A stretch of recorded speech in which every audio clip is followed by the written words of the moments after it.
I'll never forget the day. It was April 27th. The biggest thing I can remember is I wasn't wearing a life jacket that day.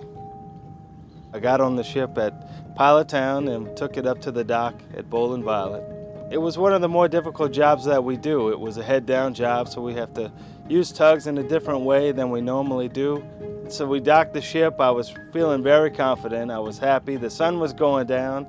So I walked down to the pilot ladder where the pilot boat was waiting. So I stepped off onto the ladder. Next thing I realized, I was underwater.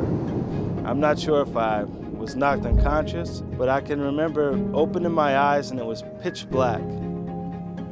All I knew was that I had to go up, but it was so dark and so cold I had no idea which way was up.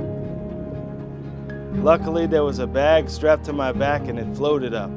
As soon as I knew which way was up, I shot straight to the surface, and I'm yelling for the pilot boat to throw the ring. Thank God I made it. I got onto the boat. I was drenched. My bag was drenched. I was freezing cold. And I really think that was God reaching his hand down and saying, look, you may not be wearing a life vest now, but I'll be your life vest today.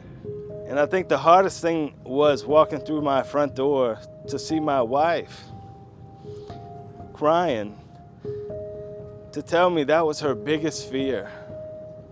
And she punched me in the arm and said, you're stupid for not wearing that life jacket. And that's when it really got real to me. With my experience of falling into the river, I hope that the guys will see that it is important to wear a life jacket. And so now it's a rule. Before I leave the house, I have to have my life jacket. My wife doesn't let me leave without it.